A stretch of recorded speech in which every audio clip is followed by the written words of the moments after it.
Buenos días, queridísima familia de Dios. Un saludo muy especial. Les habla Juan Alberto Echeverry, un laico comprometido de la Iglesia Católica. Bienvenidos una vez más a esta meditación y oración del Evangelio del día martes 21 de febrero de 2023.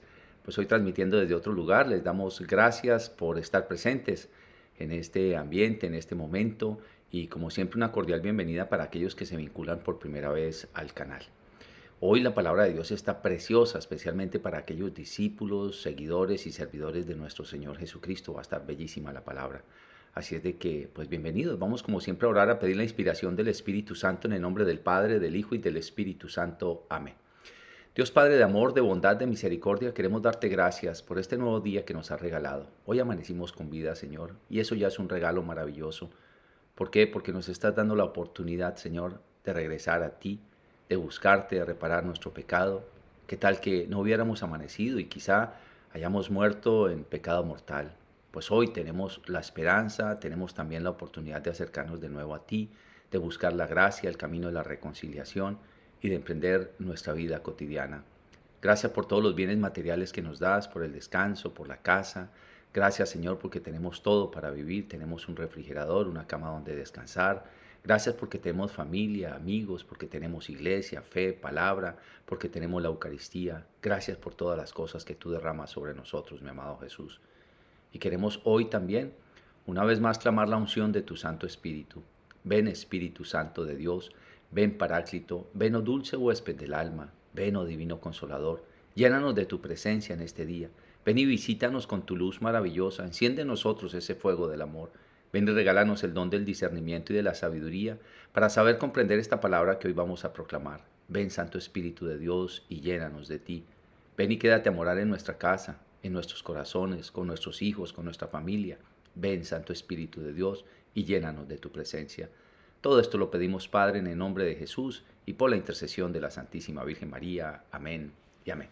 Pues vamos con las lecturas, mis queridos hermanos. Primera lectura tomada hoy del libro del Eclesiástico en el capítulo 2, versos 1 al 11. Dice así: Hijo, si te acercas a servir al Señor, permanece firme en la justicia y en el temor, y prepárate para la prueba. Endereza tu corazón, mantente firme, y no te angusties en tiempo de adversidad. Pégate a Él y no te separes, para que al final seas enaltecido. Todo lo que te sobrevenga, acéptalo, y sé paciente en la adversidad y en la humillación, porque en el fuego se prueba el oro, y los que agradan a Dios en el horno de la humillación. Confía en Él y Él te ayudará. Endereza tus caminos y espera en Él. Los que teméis al Señor, aguardad su misericordia, y no os desviéis, no sea que caigáis, y no se retrasará vuestra recompensa. Los que teméis al Señor, confiad en Él, y no se retrasará vuestra recompensa. Los que teméis al Señor, esperad bienes, gozo eterno y misericordia. Los que teméis al Señor, amadlo, y vuestros corazones se llenarán de luz.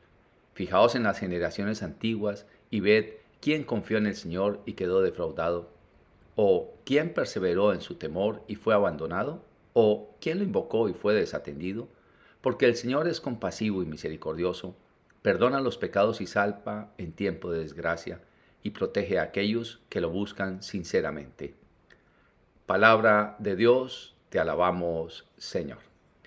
Pues bien, mis queridos hermanos, tenemos aquí un texto maravilloso que creo que es un texto que con mucha frecuencia lo utilizamos, aquellos que nos dedicamos a evangelizar y a que nos dedicamos a formar a otras personas en este camino del discipulado y de la evangelización. Si tratas de servir al Señor, prepárate para la prueba, pero acógete a la justicia y al temor de Dios. Cuando decimos acógete a la justicia y al temor de Dios, es tener un deseo profundo de cambio en el Señor, un deseo real de cambio en su presencia. Esto es acogernos a la justicia divina y también al temor del Señor. Ya hemos dicho en otras oportunidades que el temor del Señor no es tenerle miedo a Dios, sino respetarlo, amarlo y estar dispuestos a hacer su perfecta voluntad, porque recordemos que el Señor tiene una voluntad perfecta para nosotros y cuando queremos hacerla quiere decir que estamos respetando y amando al Señor. Dice prepárate para la prueba, no porque Dios nos pruebe, Dios no es el que prueba al hombre, es porque sencillamente quien nos prueba es el demonio. Que Dios lo reprenda. Claro que sí, el demonio quiere ver si nos permanecemos firmes, si renegamos de Dios y anhela fervientemente que reneguemos nosotros de Dios. Por eso nos prueba con todo tipo de tribulaciones. Lo escrito en el libro de Al servicio de Dios, el tomo 2. cuando hablo de las tentaciones del evangelizador, las tentaciones del predicador, las tentaciones del servidor de Dios. ¿Y qué tribulaciones? Pues nos prueba precisamente con tribulaciones que son problemas en general, accidentes, enfermedades, cosas de esa naturaleza, pero nos prueba también con la tentación de aquello que somos más débiles, nos tienta con la soberbia, nos tienta con la pereza de hacer las cosas para Dios. Siempre vamos a ser tentados de una u otra manera a ver si nosotros nos echamos para atrás en este camino del seguir al Señor. Por eso nos dice aquí una cosa muy importante y es aférrate al Señor. ¿Por qué lo dice? Porque la gran mayoría de las veces tenemos la tentación de salir corriendo, de decir no, no puedo, esto es muy difícil, no se va a poder, pero incluso nos invita a que abandonemos la oración y que abandonemos el creer en Dios. Nos dice, aférrate al Señor y no te apartes de Él. Así al final tendrás la prosperidad. Como quien dice, siempre va a haber esa prueba, esa tentación que nos va a decir, sabes que no sigas, no más, no anden más con esto. Pero, dice aquí, al final, como quien dice, realmente es ya cuando hemos pasado la prueba que nos viene la recompensa de Dios. No tengamos ningún tipo de temor, no tengamos miedo en el Señor, solo aferrémonos a Él. Es decir, cuando estás en un problema económico, cuando estás en un problema de enfermedad, cuando estás en un problema de la familia, casi que no quieres ni orar. Es más, muchos dicen, pero ¿por qué Dios no me escucha? ¿Qué es también lo que dice aquí? No se olviden lo que pasó en otro tiempo. A todos los que lo invocaron, Él los escuchó. Dios sí nos escucha. Con mucha frecuencia escucho decir a las personas, es que yo tanto que le rezo a Dios, nada que me escucha. Bueno, o no estamos orando bien, como lo dice Santiago en el capítulo 7, ¿no? En el capítulo 4, perdón, verso tal vez 10 en adelante, o del 7 en adelante, dice, ustedes piden algo y no se les da porque no lo saben pedir. Y entonces, tal vez sea por eso, o sencillamente porque necesitamos pasar un tiempo superior de prueba, pero el Señor siempre nos está escuchando y nos vamos a dar cuenta que aunque muramos o aunque se vaya la circunstancia al peor momento de la vida, Dios nos ha escuchado y siempre nos está acompañando allí. Como dice aquí el libro de Isaías en el capítulo 43, si tienes que pasar por el fuego no te quemarás, si tienes que cruzar ríos no te ahogarás, yo estaré contigo. No es que los vamos a pasar, no tengas miedo porque a veces decimos, no, es que si sirvo demasiado al Señor entonces me van a pasar calamidades y todo. No, no tengamos miedo. Dice, si tienes que pasar, no quiere decir que vas a pasar, pero si tienes que pasar, no te quemarás. Si tienes que cruzar ríos, no te ahogarás, yo estaré contigo, tengamos la plena confianza. Dice, fíjese en lo que sucedió en otros tiempos. Nadie que invocara al Señor quedó sin que sea escuchado. Así que hoy tenemos un texto precioso porque nos está invitando a que no importa, estamos en el Señor, vamos a sufrir quizá tribulación, pero no tengamos ningún temor porque siempre el Señor nos va a sacar en victoria, siempre. Pero necesitamos aferrarnos de Él. Y luego dice, endereza tu camino, enderézalo. Porque las tribulaciones también nos sirven para pensar en qué hemos fallado, en qué hemos cometido errores, en qué estamos torcidos y volver a enderezar el camino. Los buenos no son aquellos que nunca pecaron, son aquellos que siempre enderezaron su camino. Es decir, cuando tú y yo pecamos, lo más importante es saber que sí, que cometimos un pecado, pero queremos enmendar ese pecado y por eso enderezamos el camino, nos damos cuenta que lo estamos haciendo mal y volvemos a emprender ese camino hacia la bendición. Así que hoy tenemos un texto precioso que nos invita a que en medio de nuestros problemas, tribulaciones, tentaciones, lo que sea que estemos viviendo, ten la plena seguridad que el Señor nos escucha y nos va a rescatar tarde o temprano y nos va a dar la dicha eterna. Por eso dice que el Señor nos salva en tiempo de aflicción, en tiempo de prueba y nos lleva a la salvación. Es una bendición este texto y nos hace sentirnos seguros, alegres y confiados en el Señor. Si estamos teniendo pruebas, si estamos teniendo tentaciones, es porque efectivamente estamos sirviendo al Señor. De lo contrario, el mal ni nos voltaría a mirar porque ya seríamos de su equipo de trabajo, pero no, somos del equipo de Dios y por eso es que sufrimos tantas pruebas y tantas tentaciones. Vamos con la lectura ahora del Salmo para este día, que va a ser tomado del Salmo 36, Salmo 37 en algunas Biblias. Dice así. Vamos a responder al Salmo, encomienda tu camino al Señor y Él actuará. Encomienda tu camino al Señor y Él actuará. Confía en el Señor y haz el bien. Habitarás tu tierra y reposarás en ella en fidelidad. Sea el Señor tu delicia y Él te dará lo que pide tu corazón. Encomienda tu camino al Señor y Él actuará. El Señor vela por los días de los buenos y su herencia durará siempre. No se agostarán en tiempo de sequía, en tiempo de hambre se saciarán. Encomienda tu camino al Señor y Él actuará. Apártate del mal y haz el bien, y siempre tendrás una casa, porque el Señor ama la justicia y no abandona a sus fieles. Los inicuos son exterminados, la estirpe de los malvados se extinguirá. Encomienda tu camino al Señor y Él actuará. El Señor es quien salva a los justos, Él es su alcázar en el peligro. El Señor los protege y los libra de los malvados y los salva porque se acogen a Él. Encomienda tu camino al Señor y Él actuará. Gloria al Padre y al Hijo y al Espíritu Santo, como era en el principio, es ahora y siempre, por los siglos de los siglos. Amén. Confía en el Señor y haz el bien, comienza diciendo aquí el salmista. Nos habla siempre de confiar en el Señor. Los humildes confían en el Señor porque saben que no pueden confiar en sí mismos, sino que confían en el Señor, en su misericordia, confían en su poder, en su auxilio, confían en que Él los está protegiendo. Y eso es lo que todos nosotros deberíamos hacer. Pero claro, como nos creemos que nosotros somos los que nos cuidamos, somos los inteligentes, somos los omnipotentes, por eso allí está puesta precisamente la soberbia, porque nos hace pensar en eso. Pero en cambio el humilde es el que confía en el Señor y que de Él recibe las bendiciones. Nos invita siempre a practicar el bien y dice, y habitarás tu tierra y reposarás en ella en fidelidad. Estaremos tranquilos a los pies del Señor, tranquilos, haciendo lo que tenemos que hacer, confiando en el Dios que nos da la vida. Mira con lo que continúa, dice, sea el Señor tu delicia y Él te dará lo que pide tu corazón. Sea el Señor tu delicia, es ese gozo que sentimos con el Señor, es esa intimidad que podemos tener con Él. Fíjate que aquí no dice, sea el Señor tu justiciero, sea el Señor tu castigador, sea el Señor el mago, la lámpara de Aladino que te hace los milagros. No, nosotros no tenemos por qué tener a Dios como solamente un milagrero.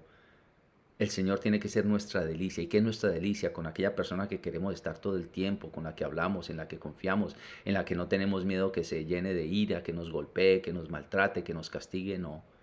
La delicia del Señor es el amor de Dios que se derrama en nuestros corazones y que anhelamos estar con Él.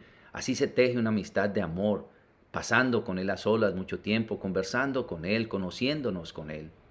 Y Él, que es el omnipotente, el que todo lo puede, va a conceder los deseos más íntimos de nuestro corazón. Qué salmo tan hermoso es el Salmo 36, en algunas Biblias 37. Dice, el Señor vela por los días de los buenos y su herencia dura siempre. No se agostarán en tiempo de sequía, en tiempo de hambre se saciarán. Eso es lo que hace el Señor, nos cuida todos los días, en medio de las circunstancias difíciles. Cuando todo parece que ya está perdido, ahí está el Señor rescatando a los que en Él confían. Por eso es tan importante la confianza en el Señor. Y uno de los pecados más grandes que existe es precisamente desconfiar del Señor. Cuando nosotros confiamos en el Señor, lo estamos honrando porque sabemos que es nuestro Padre que nos auxilia. Y entonces nos invita a apartarnos del mal y a hacer el bien y siempre tendremos una casa. Es decir, actuemos con un corazón recto, las cosas bien hechas siempre. Ojalá algún joven me estuviera escuchando. Yo te invitaría, haz las cosas bien, obedece a tu papá y a tu mamá y te vas a dar cuenta que siempre vas a tener la bendición de Dios, siempre, siempre. No te dejes confundir por los del mundo, no te dejes confundir aún por profesores que están tratando de desviar tu vida. Trata de obedecer a tus padres, de estar siempre en la gracia y en la presencia de Dios y vas a tener una casa, porque el Señor ama la justicia y no abandona a sus fieles. En cambio, mira lo que le pasa a los inicuos. Dice aquí, los inicuos son exterminados. ¿Y quiénes son los inicuos? Los malvados, los que perseveran en el camino del mal. Esos son los malvados. Dice, la estirpe de los malvados se extinguirá. El Señor es quien salva a los justos. Él es su alcázar en el peligro. El Señor los protege y los libra. Los libra de los malvados y los salva porque se acogen a Él. Mira qué protección tan hermosa, qué bendición tan grande la que tenemos un Dios que nos ama, que siempre está cerca de nuestro corazón, que siempre quiere protegernos, proveernos lo mejor. Tenemos todo. Él nos sacia de bienes absolutamente en todos los aspectos. Así que démosle gracias al Señor por este día maravilloso que nos regala. Y vamos a leer el Evangelio de este día. Lectura del Santo Evangelio según San Marcos. Pongámosle atención porque está precioso. Dice así. En aquel tiempo, Jesús y sus discípulos atravesaron Galilea. No quería que nadie se enterase porque iba instruyendo a sus discípulos. Les decía, el Hijo del Hombre va a ser entregado en manos de los hombres y lo matarán. Y después de muerto, a los 3 días resucitará. Pero no entendían lo que decía y les daba miedo preguntarle. Llegaron a Cafarnaúm y una vez en casa les preguntó, ¿de qué discutíais por el camino? Ellos callaban, pues por el camino habían discutido quién era el más importante. Jesús se sentó, llamó a los 12 y les dijo: quien quiera ser el primero, que sea el último de todos y el servidor de todos. Y tomando a un niño, lo puso en medio de ellos, lo abrazó y les dijo: el que acoge a un niño como este en mi nombre, me acoge a mí, y el que me acoge a mí, no me acoge a mí, sino al que me ha enviado. Palabra del Señor, gloria a ti, Señor Jesús. Bueno, mis hermanos, tenemos aquí un evangelio precioso. Dice lo siguiente. Dice que Jesús iba atravesando Galilea con sus discípulos y no quería que nadie lo supiera porque iba instruyendo a sus discípulos. Me parece esto hermoso porque es ese papá, es ese instructor, es ese líder que quiere dedicarle tiempo a su gente, a sus cercanos, a aquellos con los que iba a edificar la iglesia. Recordemos que los 12 apóstoles son los que sostienen la iglesia, por eso nuestra iglesia es apostólica. Esto lo dice en el Apocalipsis en el capítulo 22, cuando habla de las murallas, o cuando habla también de los cimientos que sostienen la Jerusalén celestial. Dice donde están escritos los nombres de los 12 apóstoles, son los que sostienen. Pues bien, dice que iba con ellos y los iba instruyendo, por eso no quería que nadie pues se acercara ni que lo vieran, porque necesitaba entregarle su enseñanza a los suyos, a los más queridos. Así como un padre quiere educar bien a sus hijos, así lo hizo con sus apóstoles. Por eso nosotros entendemos en nuestra Iglesia Católica que Cristo no vino a repartir Biblias, ni versiculazos, ni Antiguos Testamentos. Cristo vino a enseñar a sus apóstoles. Lo primero que hizo cuando vino Cristo fue llamar a apóstoles, a discípulos, y de esos que llamó, pues constituyó a 12 de ellos en apóstoles, que son los que llevan el apostolado, que son los que forman a otros, que son los que crecen más para sostener a otros que quieren ser discípulos. Uno puede ser discípulo y llegar a ser apóstol, pero uno no puede llegar a ser apóstol sin ser discípulo. Tiene que pasar por el discipulado de Cristo. Pues bien, entonces dice que iban caminando y ellos iban por el camino discutiendo quién era el más importante entre ellos. Entonces Jesús les dice, ya cuando llegan a casa, les dice: oigan, vengan acá, ¿de qué vienen discutiendo en el camino? Y ellos no le contestaron. Y esto es un elemento que es muy importante entenderlo. ¿Por qué no contestaron? ¿Porque les daba vergüenza tal vez? Porque entendieron que ese proceso de preguntar quién es más importante es tal vez un acto de envidia, es un acto de soberbia, porque tal vez les daba pena con él y entonces mejor se quedaban callados, o pensó que los iban a regañar, entonces mejor nos quedamos callados. ¿Y por qué entendemos esto? Precisamente por la respuesta que nos da nuestro Señor Jesucristo. Dice: entonces llamó a sus 12 y se sentó y comenzó a enseñarles, a decirles que el Hijo del Hombre tenía que padecer y morir y todo lo demás, pero ellos no entendían de qué les hablaba. ¿Y por qué no entendían de qué les hablaba? Pues porque muchos de nosotros no entendemos cuál es este proceso de la salvación, cuál es este proceso del sacrificio, del entregarse, del atravesar dificultades fuertes en la vida. No lo entendemos, nosotros estamos con el Señor y créame que la gran mayoría de personas que nos acercamos al Señor lo hacemos con el objetivo de que nos vaya bien en todo. De que no me pase nada, que no me enferme, de que no me estrelle, que a mi hijo no le pase nada, que me vaya bien en los negocios, que es un Dios mágico, al cual estamos nosotros tal vez tratando de buscar o de seguir. Pero a un Dios con el que nos comprometemos y amamos, tal vez no podemos entender cuál sea la filosofía de la verdadera salvación. Ya llegar a entender eso es más difícil y es muchísimo más crecido. Entonces aquí les dice, vengan, toma un niño, lo acoge, lo abraza y le dice: el que sea como un niño de estos, de él es el reino de los cielos. El que acoge a un niño me acoge a mí, y el que me acoge a mí acoge a mi Padre. El que sea el primero entre ustedes, el que quiera ser el primero, tiene que ser el último y servirlo a todos. ¿Y por qué coloca a un niño en la mitad? Por muchas circunstancias. Entre esas, la primera es porque un niño es espontáneo. Fíjate que él les preguntó y ellos no respondieron. Uno le pregunta cualquier cosa al niño y el niño saca lo que tiene en el corazón. El niño no se tapa, el niño no se calla, no tiene el miedo de: ay, mejor no lo digo porque qué tal que me diga. No, el niño es espontáneo, habla con una espontaneidad impresionante. Son una belleza. Recuerdo en una reunión una vez que estaban hablando mujeres ahí de adelgazar y toda la cosa. Y entonces dice el niñito como de 3 años, dice, o de 4 añitos, dice: mi mamá baja la celulitis de sus pompis bajándose sentada las escaleras. ¡Wow! Todas se atacaron de la risa, o nos atacamos de la risa, porque así son los niños. La hizo quedar terriblemente mal, seguramente a esta mujer, que claro, todo el mundo tiene derecho a hacer lo que quiera, pero es la anécdota del niño que sale así espontáneamente, sin Él no le vio ninguna malicia.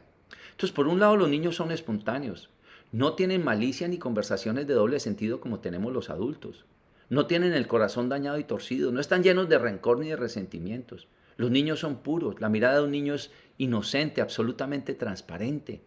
Y entonces dice, el que acoja a un niño como estos, no solamente lo acoge a él, sino me acoge a mí, y el que me acoge a mí acoge a mi Padre, al que me envió. ¿Esto qué quiere decir entonces? Pues nos está diciendo que acoger es, estoy de acuerdo con esa personalidad que tienen los niños, humildes, sencillos, pequeños, espontáneos, puros, inocentes, sin mala intención, sin doble sentido. El que sea así y pueda servir a los demás, de ese es el reino de los cielos.